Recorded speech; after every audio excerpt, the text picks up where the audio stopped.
Hey everyone, Steve here from Big Head Tech, and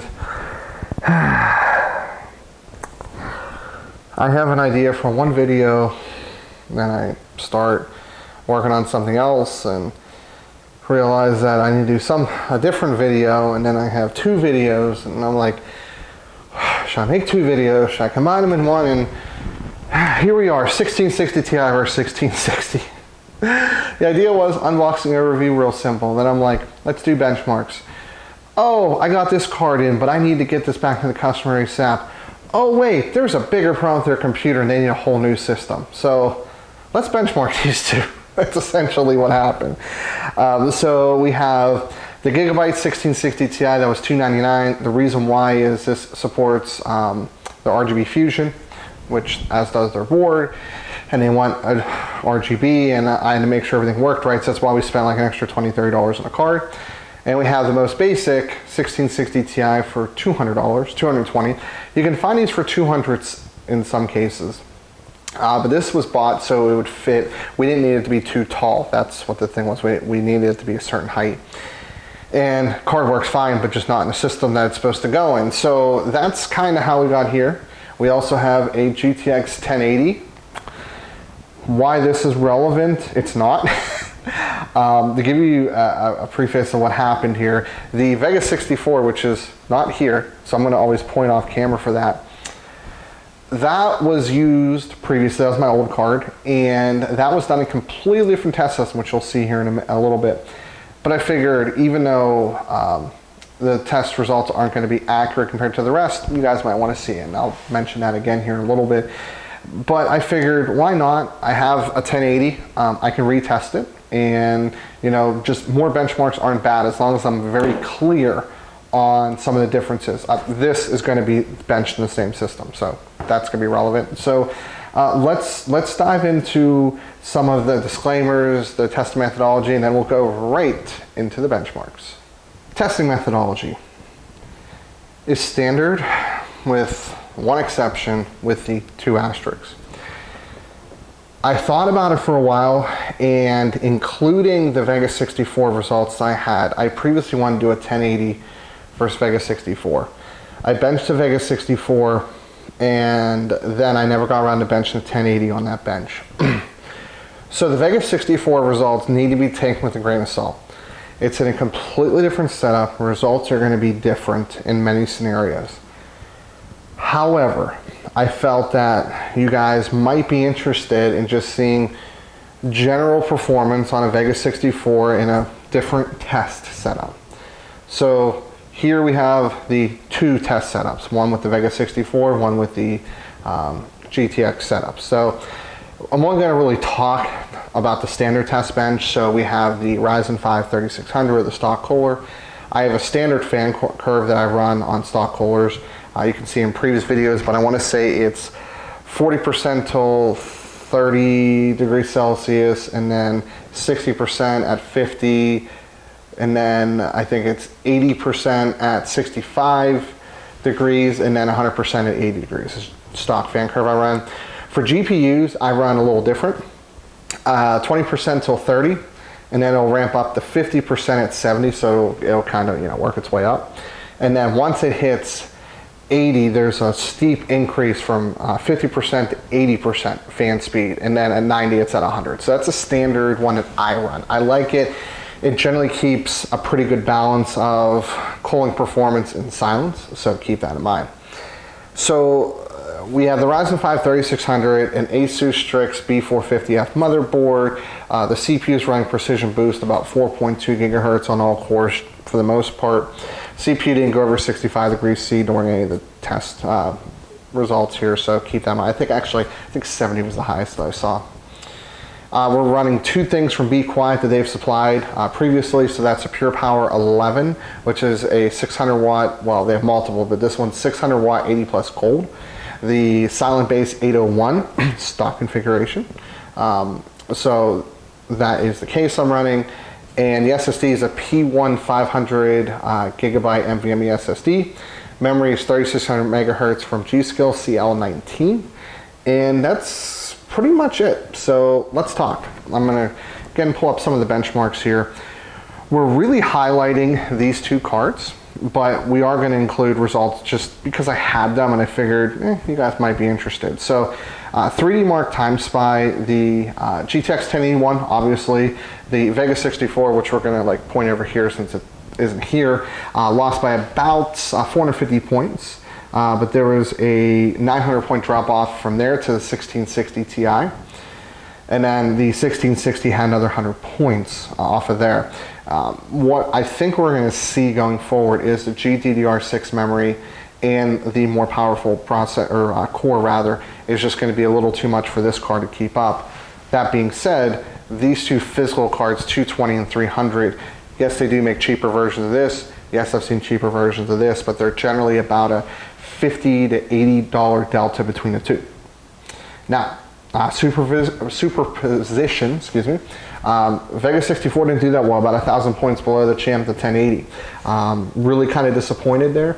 The slower processor, the 2700X, really doesn't have a factor here, unfortunately, but so be it. The 1660 Ti actually did pretty well, only right around 1,000 points below the Vega 64, and then we have about another right around 1,000 points to the 1660. Now, let's take a look at some games here. Rise of the Tomb Raider.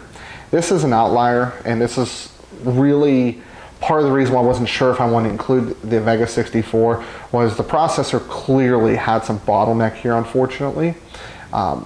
Scoring, almost 16 FPS lower just doesn't make sense. Even if it's a NVIDIA favorite game, for example, that really wouldn't make sense. The 1660 Ti did pretty well, 1440p, very high settings, 75 FPS average, and even the 1660 did really well, averaging at 60 FPS. So I thought that was actually pretty interesting. These cards are going to hopefully show here that they might be capable of 1440p cards. Here it doesn't kind of look like it, unfortunately. The Vega 64 did win. It is an AMD favorite game. 1080 came in second at 55 FPS. 45 and 39. That being said, if we tweak a couple things, this was ultra settings, I think very high would actually make both of these relatively playable. There is 1080p settings at the end, so we will cover that. And the last game is Ghost Recon Wildlands, and we have the 1080 champion at 70.5, 65 for the card that's not here, the Vega 64. 57.5 for this card. So that's really impressive because you really want to average at 60 FPS, and this is on very high settings. So very impressed here, and at 48, also very impressed. So you trim this down to high, or as you'll see in 1080p, definitely really some good options here. Perceived speed, AMD is irrelevant because it's a different card altogether, but 1645, 1920, 1950, 2050. And the real story here is neither one of these cards I think are rated at a boost clock over 18. So just taking the sliders up all the way, which is pretty safe to do with NVIDIA rather. I don't like to do manual overclocking on GPUs because it might work for 3 games but not the 4th. But taking the slider all the way up almost never results in artifacts for me. So I thought that was pretty interesting. 1080p gaming, so we're going to come back to that here. Basically, what we're seeing here is the 1660 Ti is a really good high detail 1080p 100 plus FPS card. You do a little bit of tweaking with Rise of the Tomb Raider, you can definitely get in close to that 144 range. There were, I think, one scene that really didn't do that well, but none of the cards do that well. Ghost Recon Wildlands, it looks to be the very high settings is probably really taxing it. Looking back to the previous performance, 57 FPS at 1080p and only bumped to 76 at 1440p, but bumped to 76 at 1080p. I think trimming it down to high is really going to net you more than anything else. And even the Division 2 Ultra settings over 60 FPS, that actually had a decent bump. So that was sitting at 45. And we actually gained about 50% FPS downsampling the resolution. The 1660 did really well as well. So we're looking at right around 90 FPS at Rise of the Tomb Raider, 65 on Ghost Recon Wildlands, and 57 on Division. So the too long didn't read here, I think, for all performances. These cards both can do well at 1440p. This card being better at it with mix of high settings, you can get over that 60 FPS mark. In 1080p, you can definitely use this card for high refresh rate gaming. Again, tweaking the settings, a mix of high would probably do a pretty good job there. What's interesting is when we move over the temperatures here, so the Vega 64, completely different setup, so just, you can kind of ignore those temperatures, but it ran well. But this card ran 49 degrees over ambient, and it has these two dinky fans. It's a really short PCB and a silence optimized case, so it did pretty well overall there. The 1660 Ti has 3 fans. It actually has a PCI or a board extension there, but this did really well in performance tests as well at 48 degrees over ambient. The 1080, a lot of power, 2 8-pins, these are single 8 pins, 55 degrees over ambient. The card does run warmer, but it's also a pretty powerful card. But that's pretty much it when we come to the testing. What is my conclusion? Well, I like this card a lot. This is a 1660 by Zotac. It's small, single 8-pin, runs relatively quiet, pretty cool. I have no issues with it.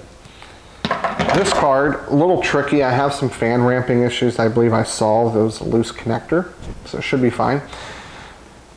But it's really difficult because this card is $220. It's one of the cheaper 1660s out there. This one is not. This one is $300, and I want to say it's a $30 to $40 increase over the cheaper ones.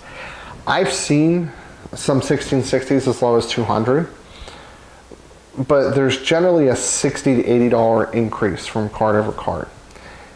And the GDDR6 really helps this card out a lot. So I would say if you can pick up one of these for about $270 with decent cooling, in fact, if they make a mini Zotac, that'd be fantastic. I would say this is the better value. When you just look at just upgrading the card, you don't get as much value necessarily. But when you look at the whole cost of the system and only in a $60 increase, you are getting essentially in games anywhere from a 12 to an 18% bump in performance. So a lot of it has to do with where you're at. I would say if you're upgrading your card, I would either go with like a 1660 or maybe honestly, grab yourself an RX 5700. That would be, I think, a pretty good idea, especially with custom cold ones if they come down close to $300. I've seen the reference ones close to $300. I think the 1660 Ti is an okay option if it's if it's part of your overall build, because when you look at a $1,200 system such as this that I tested in, the difference between $60 isn't that much. But if you're just saving up for a graphics card, $60 becomes a lot more relevant.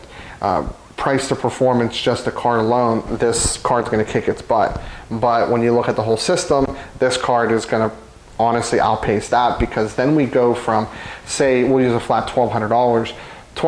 If you add $60, you're increasing the cost by essentially, actually 5%, okay? But you're getting 12 to 18% more performance. But going from, let's say this is 200 and this is 260 for all intents and purposes, you're increasing the cost by 30% and only getting 12 to 18% more performance. So it depends on your situation. But both cards are fine. I really like the small card, and it cools really well, and it's a really good value for that $200 mark. AMD really doesn't have a good response other than the 590 being a little cheaper. So that's my conclusion. If you want to buy anything featured in this video, link in the description. If you like the video, like it, dislike or dislike, leave a comment, get subscribed as always. And this is Steve from Big Head Tech, and I'll see you later on down the road.